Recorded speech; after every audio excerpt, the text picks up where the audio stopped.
સમજીએ તપન આપની પાસેથી કોલ ઇન્ડિયા કારણ કે ઓએફએસ બાદ સતત આ સ્ટોક આપણને એક્શન બતાવી રહ્યો છે 5 સેશન્સમાં 7% જેટલા પોઝિટિવ રિટર્ન્સ ઓલરેડી આપણને જોવા મળ્યા છે કોલ ઇન્ડિયામાં. નોન રિટેલનો હિસ્સો 4 ગણો તો ઇન્સ્ટિટ્યુશનલ હિસ્સો 8 ગણો ભરાયો હતો અને રિટેલનો હિસ્સો લગભગ 1.5 ગણા જેટલો એક ભરાયો. કઈ રીતે આપ જોઈ રહ્યા છો જ્યારે કારણ કે ફંડામેન્ટલી એક લોંગ ટર્મ ચર્ચા કરી રહ્યા છે કોલ ઇન્ડિયા? હંમેશા એવી વાત રહેતી હતી કે રિન્યુએબલ સેક્ટર આવી રહ્યા છે ને તો કોલની જરૂરત ઓછી પડશે ને પણ આ જે ક્રાઇસિસ થઈ છે ઈરાન અને યુએસ ને એની ક્રાઇસિસ જે થઈ છે આપણે ઇઝરાયલની એના લીધે હવે સડન ડિમાન્ડ આવી છે અને આ વખતનું સમર જબરજસ્ત એ આપણને ખબર છે one of the strongest heat wave છે આ વખતે. એટલે રિન્યુએબલ્સ આવશે પણ ઇટ વિલ ટેક 2-3 યર્સ. એટલે આપણે થર્મલ પાવરની જરૂર પડશે અને થર્મલમાં કોલ જ એક આપણી પાસે એવું છે જે અવેલેબલ છે અને એટલે તમે જો તો એક તરફની ડિમાન્ડ ત્યાં જોરદાર વધી છે.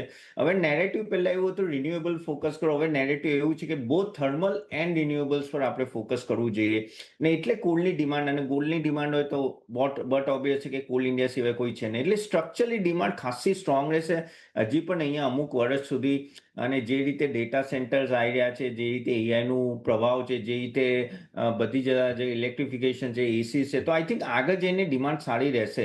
એટલે પ્રોડક્શન ગ્રોથ આવતા 1-2 વર્ષમાં પણ આ લોકો વધારશે અને તમે જો ડાયવર્સિફિકેશન થોડું કરી રહ્યા છે. બસ એક થોડું કોઈ વાર વોલ્યુમ ગ્રોથનું સ્લોનેસ આવી જાય છે પણ આ સ્ટોકમાં ફાયદો એક જ છે કે તમારું ડિવિડન્ડ yield 5-6% હોય છે.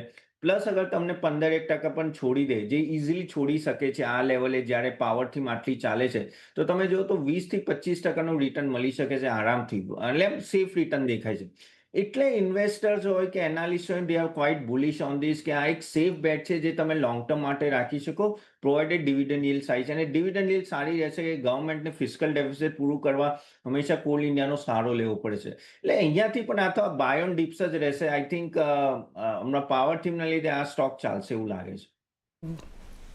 ખાસ એક વ્યૂ આપણને એક લોંગ ટર્મ કોલ ઇન્ડિયા પર બનતો જોઈ રહ્યા છે. એ સાથે સમય